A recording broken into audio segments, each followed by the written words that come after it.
All right. So your name is, I'm Peter Fairbanks. where do you go?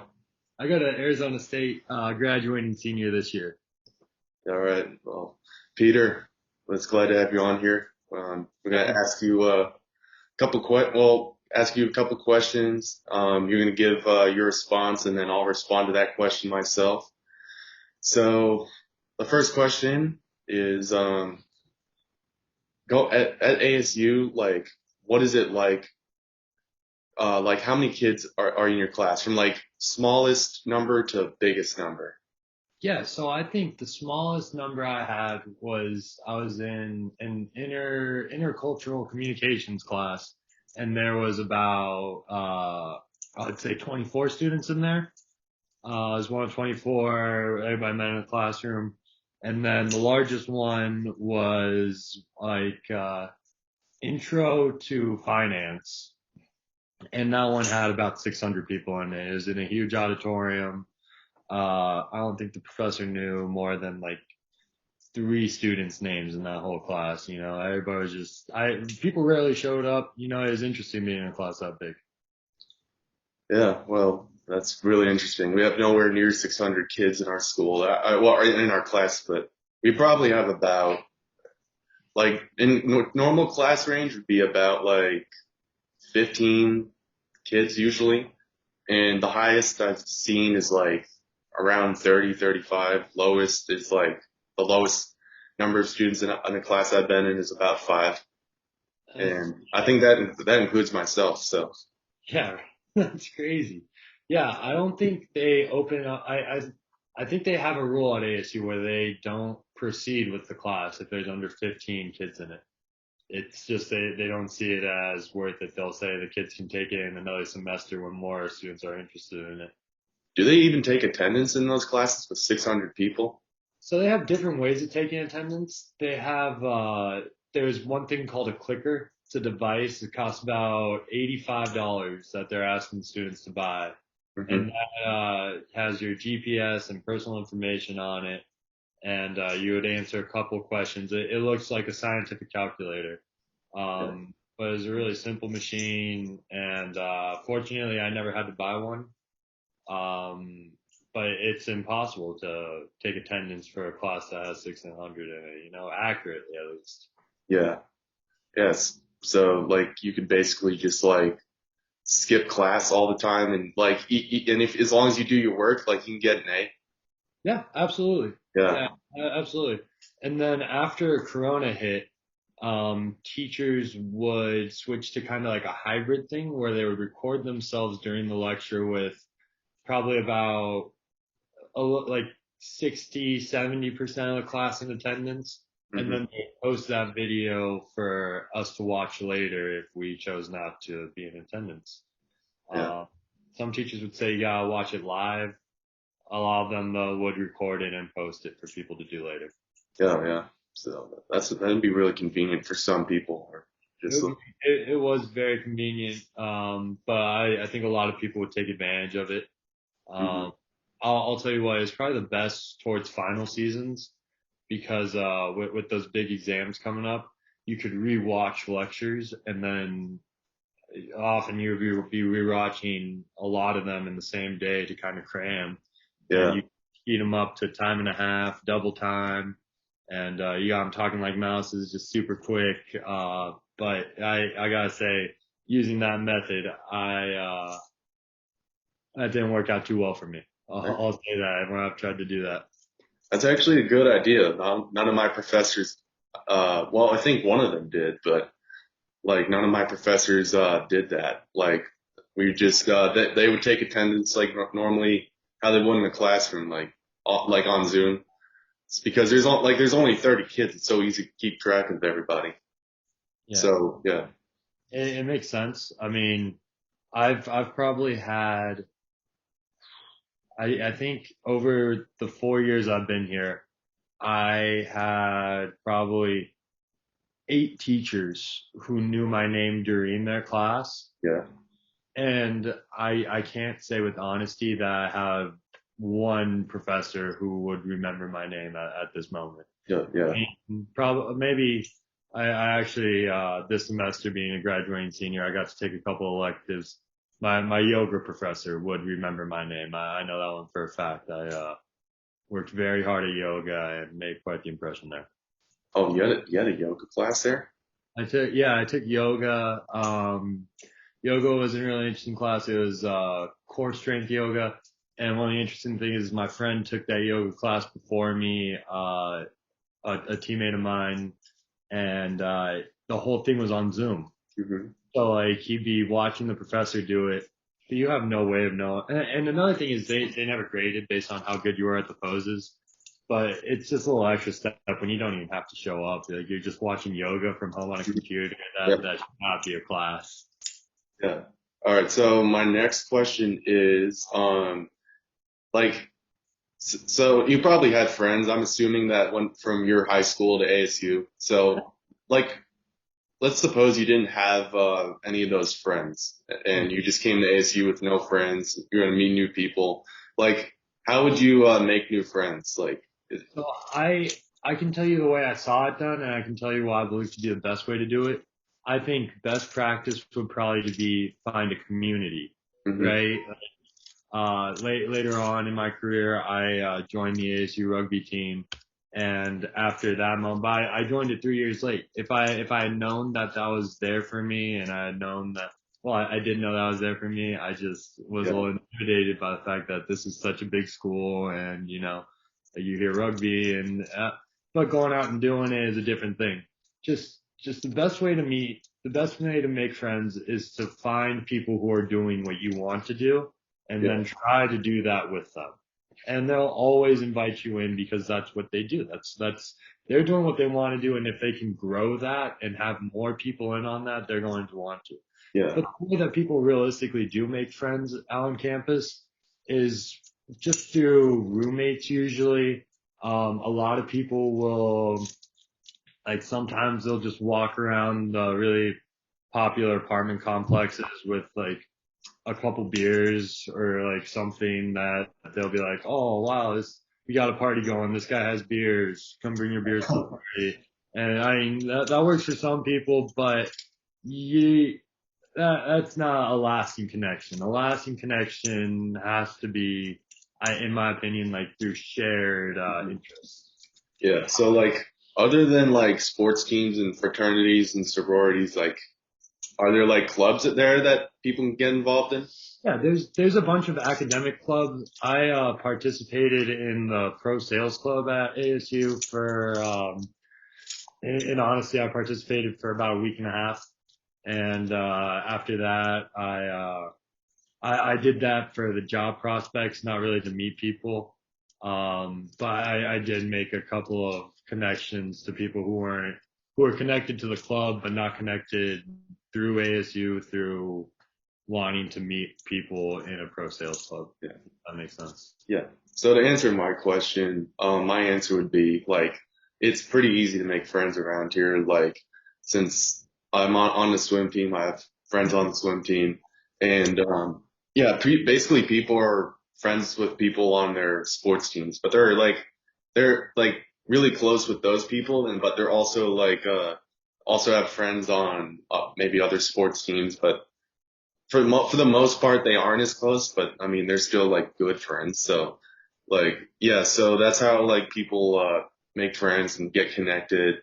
And I mean, like with parties, like people who aren't in sports or clubs, like they're I don't know if there's anybody who's not in a sport or a club or fraternity or sorority here that like has friends. Like if they do that, they're probably just like a non-traditional student, like they're probably in their 30s and they just go take like one or two classes to finish up their degree, you know? Like, yeah. So that's kind of how it is here. And, That yeah, makes a it's lot. like you can make some friends with parties, but you know, it's not going to be like what you said, like how people bring two beers to a party. Like you won't have a strong connection. Like you'll just be friends for maybe the night or the next week. Yeah, unless you can find those shared interests with people, but Yeah. that's usually takes a little more digging than loud music and some like sloppy drunk dancing, like that's not gonna, it's not gonna go very far in terms of building a relationship with another person. Yeah. So what was your during your busiest year there, like, well, whatever year it was, what was it like just traveling to class? Would you have to travel that far? Would you take a train or something? So I would take the shuttle because I lived at a complex that was about 2 miles off of campus. So I would take the shuttle there. The shuttles would show up every 15 minutes because the apartment complex was made specifically for students. Hmm. That's like how they sold spaces to students. They told us that they would get us to campus and back, and that was pretty convenient. I would bike on those days. Um, these days I've drive because I figured out how to kind of like cheat the parking system. I have a friend who gave me a parking pass for a structure they live in, so I'll just use their parking pass, which is like close to campus. Because buying a parking pass at ASU is costing people anywhere between like 500 and like like 1,200. Dude, I that's crazy. a month. Like it's ridiculous. Like or not a month. It's a semester. I think. I don't know. To be honest, I've never bought a parking pass. I'm sure they're very expensive. Yeah. But I actually, I've been like to swim meets when I've like driven the bus to like big schools like Mizzou or Purdue. It just kind of looks like New York City almost. Like students are just walking everywhere across the street. It's like, I can't, that would be such a drag to like walk Yeah, 45 minutes to class. Like, definitely. And like yeah. even while I was on campus, like when I was living in the dorm, I would still have to walk like 20 minutes or so to get to where I was going. The most exciting times in the year was right after winter break ended because a bunch of kids would get skateboards for Christmas. Yeah. None of them would know how to ride them, and they would all try to figure out how to ride their skateboards on the busiest streets of ASU. So Yeah. they're running into everybody. I saw a guy crash his skateboard right into a cop car. This cop gets out of the car and just stares at him, and then the kid picks up his board and like runs away. It was Yeah. But you something. also, I've been there. You also got those scooters, those electric scooters that they have in cities. Yeah, the scooters are all over. One of the there's a stipulation where they cannot ride, like the scooters shut down based on their GPS on campus, and I'm sure that's because there's so many accidents. Within the first semester of those scooters coming around, I had multiple friends who broke bones and like would get into crash. One of my good buddies and roommate got hit by a truck right in front of his mom while he was giving her a tour on one of those scooters. It's crazy. It's crazy. Yeah. There's a lot going on, and Yeah. if you don't, yeah, if you're riding a scooter for one of the first times in your life, maybe choose a quieter place. Then Yeah. Yeah. So, well, our campus is probably, I'd say it's about a little bigger than the size of my high school, to be honest. okay. Like, I went to a pretty big high school. It's about 2,700 kids. I think here it's like, I heard it was like record low attendance, like Well, for the first time in 10 years. I think there's like less than 1,500, probably like 13, 1,400. so is that in the school or is that in your Oh, class? like total, like not on campus, like total. Oh, Yeah. do you do like an online program and stuff? Like, is that like something that would you know? Because I remember them saying at my freshman orientation that across ASU doesn't have one campus, it has five different campuses. It has the one in Tempe, downtown. It's a lot. It's a long list. But between all those campuses and online, there's supposedly 100,000 people in the graduating class. So In one graduating class. graduating class, it's 100,000 between the five campuses and online. Wow, that's crazy. Yeah, talk about like being a drop in a bucket, like, and I think the biggest way that affects us is again, like I have like maybe one teacher who still knows my name to this day. Instead of having a lasting impression, I would have to be like, it'd be harder to form a connection with the professor. I don't get a lot of help with academic advising. It feels like a machine, it feels like you're a sausage in a factory and you're Yeah. figuring out how you get made. It's interesting. Yeah. Yeah. I mean, here it's like the probably at least on campus is off campus housing, but that I wouldn't count that as campus. So on normal campus, I would say I live all the way on the other end of campus and I walk to the other end of campus for my class and that takes about probably 5 minutes. Like, Oh, that's nice. yeah, to get to the furthest point of campus, it's probably about 5 minutes. It also probably isn't like 107 out there either, No, But I respect you guys for going through the cold like that. But you know how hot it gets out here in yeah, Arizona. yeah, We're burning. yeah. So yeah, it's not much walking, and it's like with us with classes like normally like almost all my professors, I'm sure they either know my name or they recognize me just. But yeah, so like it's so easy to get one-on-one help and like tutoring and like normally the professors are almost they have like a big time window. So like at ASU it'd probably be a lot smaller. Like supposing that Well, yeah, they usually give about an hour window once or twice a week. The only problem with that is you're gonna have like 50 students showing up. So you're still not getting that one-on-one help. You would have to set an appointment, and to get an appointment, you would have to go to the office hours and get some attention. It's a complex system. yeah, I mean that's a big downside with big Well, schools like ASU. You don't get that one-on-one help that you did in high school. absolutely. I would say that definitely contributes to our dropout rate.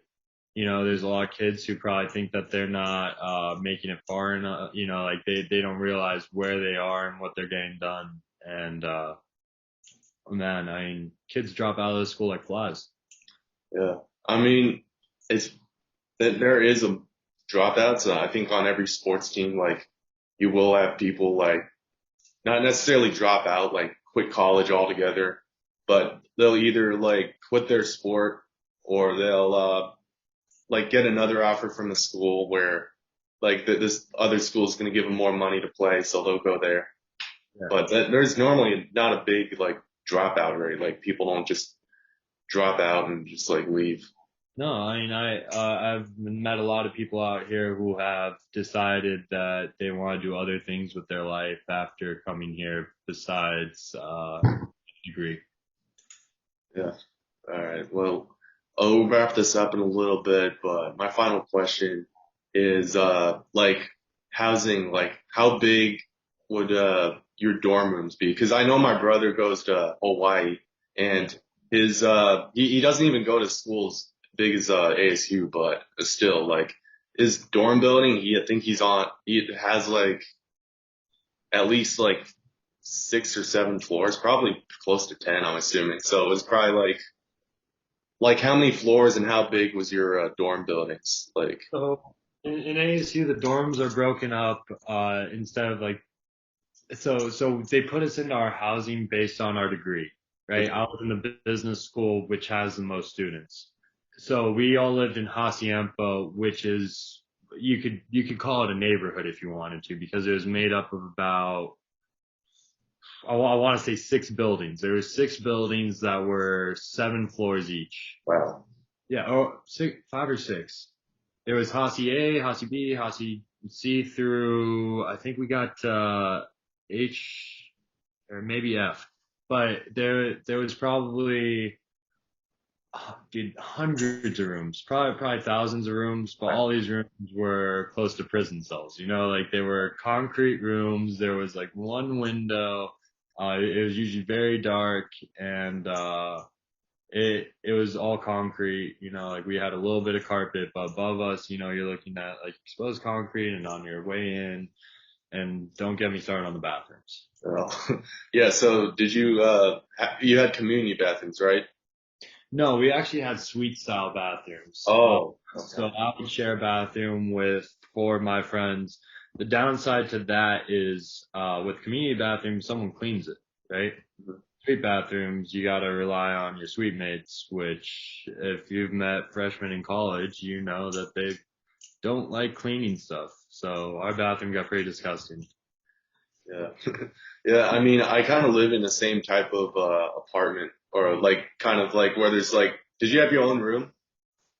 No, I shared a room, and then I shared a room with one person, and then we shared the bathroom with another two.